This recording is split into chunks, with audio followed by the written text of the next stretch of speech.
This is John Frehse, here with another episode of No Suits, No Slides. I am the Senior Managing Director at Ankura for the Global Labor Strategy Department. I'm here with Bill Beach, the famous Bill Beach, recently stepping down after his 4-year term. We don't say stepping down, right? His 4-year term happened, and he's meeting with us today from the Commissioner of the Bureau of Labor Statistics.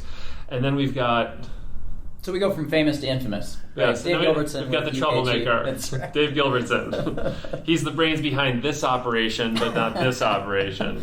Brains and the looks. So we have done a ton of No Suits, No Slides episodes. We have talked about everything from wage inflation, consumer prices. We've talked about who's having babies, who's not having babies, who's getting married, who's leaving the family household, and what's happening to the labor market. And we have been blessed to have Bill Beach with us for the third in a series of 3 episodes to talk about what really happened with the Bureau of Labor Statistics. We've been talking about this guy behind his back for like 3 years now, and it's a little embarrassing to have him here now. But one of the things we talked about a lot was leaders complaining, not CEOs, but supervisors complaining that their direct hourly workforce was getting all these 50-cent dollar an hour wage increases, signing bonuses, stuff like that, and that they were getting all this money and supervisors weren't getting the same level of increases.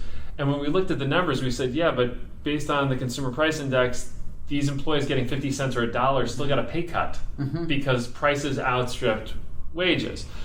I'm going to stop talking about this, and I'd love to get your opinion and how you saw all of this stuff and how it impacted policy. Use this as an illustrative of how data, really important data produced by the government and our civil servants, actually moves policy in the United States. Right. So the price story is very interesting. I think it's a good example of how we have about 600 people. That's how that number of people who actually work in the national headquarters on prices, and about 400 in the regions. See, about 1,000 in total, which is a goodly number. That 1,000 people produces 4 indexes: the import index, the export index, the producer price index, and the consumer price index. And these indexes are collected from thousands of stores and companies, all across the country. We have, for the import and export, we have over 1 million prices per day coming in. Just extraordinary. And the CPI has about 240 categories, thousands of price points every month. Even though we only care about gas and milk. It turns out there's more than gas and milk and eggs. And eggs. And eggs is a recent star in the conversation. So I say all of that to say that the people who are producing these things are so in the weeds that they really don't know what consequence is going to happen. But every once in a while the CPI takes off, as it did in 2010. But it really had not taken off, and the other indexes as well, as much as it did take off in 2021. You have to go back all the way to 1981 to find the same levels of annual and monthly price increases. Well, we first saw inflation emerge at the import and export level, and even though we tried to, put the flashing red light on, it's not our job actually to flash the red lights, just to produce the stuff. We were getting double-digit increases in the import and export price indexes well before the PPI and the CPI really began to go off. So you saw it there first. And that's a very interesting place for it to originate rather than at the consumer level. Why did we see the double-digit price increases at that level? Some people say, well, supply chains, that's the obvious place to look. Sure. So maybe that's true. Maybe that's where it was. And then one dark and stormy night, I'm reviewing the CPI before it's going to be produced, and it started to come into the CPI.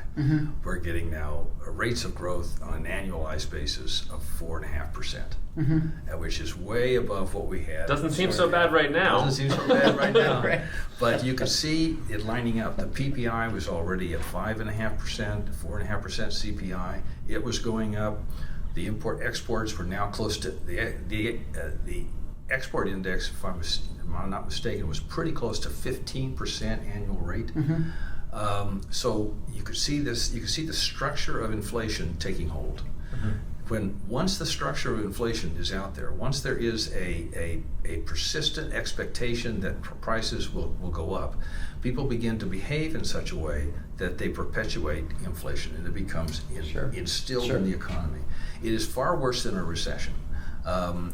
Inflation can eat away at all fixed incomes, but it can eat away at all incomes, and it disturbs everything from the defense industrial base to the banking system. You know, we've just seen with Silicon Valley Bank and all the others who had these problems with putting their assets into treasury bills. What happens when the asset value falls? It's all because of inflation. But this is not how people see it. I think I just want to pause on the point here. When we talk about a recession, that's terrifying for everybody. When we talk about inflation, which should be terrifying for everybody, we say, well, groceries are going to cost more, gas is going to cost more, it's going to be a hardship, and we're going to have to deal with this. But the recession carries a scarier... Yeah, I think it does, because people... But it shouldn't, based on everything you said, completely logically. Inflation is the bigger problem. Right. The fear of losing your job is the main driver in the fear of a recession, even though most people don't lose their job during a recession. But they know someone, or they say they know someone who lost their job. But the inflation thing affects everyone, and especially if it's in gasoline, because of the way gasoline is. We're a country of cars, right? We just are cars and trucks. In my case, a truck. You just can't get along without your car. No one takes rapid transit because it doesn't exist in most of the country. So when prices for gasoline go up, then you really begin to feel it. You begin to substitute away from other products. You begin to cut the violin lessons out. The kids scream. All those things happen. We start talking about drilling in Alaska. Somebody gets upset. We get, it's all of those stories, and it's a political story for a lot of people, but for us, it's an economics and job story. Yep. So the CPI became the driver, along with the employment cost index, which is another product of BLS. It looks at the wages plus compensation cost of having an employee. Those became the drivers for the Federal Reserve, and the Federal Reserve is also looking at other data on prices, but primarily it's CPI and the employment cost index. Inflation just kept rising and rising. And even 1 month it'd be down, but the annual rate would still be rising. It was exciting. Very exciting. Just watching the world end, one report at a time. Front row seat. For our 1,000 people, to bring it back to BLS, that were producing these data, they began to see these same stories, and connecting their work to those stories was really quite empowering for them. And we began to produce regular publications to inform the press. There was all kinds of issues coming up about inflation that we hadn't anticipated. We had educational opportunities. So for the Bureau, it was very good. We're not out of the woods as of this broadcast for the inflation, even though it's coming down. We don't know whether or not over the summer months it could change again. It often does. Prices behave differently in the summer months than they do in the spring. So it could be another problem. I think it is about over, and I think it's over because all periods of inflation ultimately come to an end. So can we talk a little bit about a recession? One of the things that I think John and I have both been talking about is this possibility that we could be in for a job-full recession, right? Because it's such a tight labor market, and yet the labor market seems to start to become decoupled from other parts of the economy. Right. Talk about just that concept of how what you were focused on fits into the rest of the theories and feelings around a recession. Is that job-full recession possible? Is he allowed to have theories? He is now, but 2 weeks ago he may not have been allowed to have theories. No theories. You're an economist, you're a scientist, and in the end you have a million ideas, and I'm not sure he was allowed to share any of his ideas. He would say, "This is what the facts tell us." But I do want to get an answer to your question, Dave. I do think it's important to think about that. It's a really hard question you ask. He only asks hard questions. That's good. That's good. So in any growing economy, there are going to be lots of failures. The banks will fail, business will fail, all kinds of things will fail. And when we point to a failure and say that is indicative of where the economy is going, we have to be really careful about that. Yeah. So Silicon Valley Bank failed, right? Did that mean that the banking system was about to collapse? Many said yes in order to sell newspapers or whatever it is they sell now. But we haven't seen that happen. All right, so recessions, in my view, really require two things. They require that there be a hidden policy imbalance. So something is imbalanced, we've all adjusted to it. Maybe it's a big regulation, maybe it's high taxes, maybe it's high tariffs, whatever. And we're living with it, right? We've priced it in. And then something shocks the U.S. economy from outside. It has typically been a gas price increase. And all of a sudden the imbalance becomes unbearable and institutions collapse. That produces an adjustment which takes time, and over time people lose their jobs, businesses collapse at higher than normal basis. We learn what we did wrongly and we fix it and we go on. So recessions are not inevitable. There's nothing, we could have 1,000 years without a recession, but because we're humans, we make a lot of mistakes, right? So we can't have that. So, But is a recession maybe a sign of a healthy economy and that we are making mistakes in order to go through a cycle? Because if we're growing all the time and not having any recessionary periods, are we not trying hard enough? Well, recessions are not a normal part of economic growth. We every day we make, let's just put a number out there, 1 billion mistakes, right? But every day we make... That's just Dave, by the way. Right, we make 1 billion and one correct judgment. So the economy goes forward. We have to make mistakes in order to have progress. Yes, you're absolutely right. We don't necessarily have to have a recession to make mistakes, because we make enough of them without. Right. Okay, so recessions are different, and that's why it has to have a policy component. It has to be something that is pervasive across the entire economy. Congress can pass a law that affects everybody. The Federal Reserve can raise interest rates, affects everybody. It has to be that kind of an effect in order for the economy to be equally affected and go into a contraction. Recessions are very different. That's because there's always different origins for them. But where do you see us going now, though? Well, my view is that we have a very strong economy and we shouldn't have a recession. For me, the unknown element here is we have an active war going on in Europe. And we have an inactive war going on in Asia. So I mean, war is always a big trigger for recessions. See, we have to be cognizant of the fact that the shock is out there. It is the imbalance present in the economy. Right. We went through this economic collapse. Maybe we came out of it stronger than we went into it. I don't think that was a recession, but maybe it had the salutary effect of fixing a few things. I think the economy is fundamentally strong. You don't get job growth like this in a weak economy. You don't get, and the Federal Reserve is leaning against it without any effect. The unemployment rate is dropping. It's not rising. Right. And so does the effort of the Federal Reserve to control inflation produce the policy shock that then, sets the economy into recession? So let me ask one last question, and we got to wrap up here shortly. But this gets into something I've always been fascinated by. If I'm trying to put myself in your shoes, which is we do all this work to put this data out. We're proud of our work. And then what happens when there's a scenario where how you're intending for it to be interpreted is interpreted in a very different way by the media, in particular, or policymakers? And how do you respond to that, knowing that you are a data-driven and fact-driven team? So they hijack the objective data. Yeah, all of a sudden they take it in a direction you weren't expecting, and you certainly didn't intend. Yeah. How do you, from a leadership standpoint, are you allowed to say anything? Are you allowed to say anything about this? Can you go to the press and say that's not what it said, or do you leave it alone? Yeah, I mean, you generally don't react to misinterpretations of the data. Okay. Yep. You do react when they say the BLS made this mistake and they intended for this to happen and this happened, or they were intentionally negligent. So I would always defend the Bureau. I would always call up the Washington Post. They were the worst.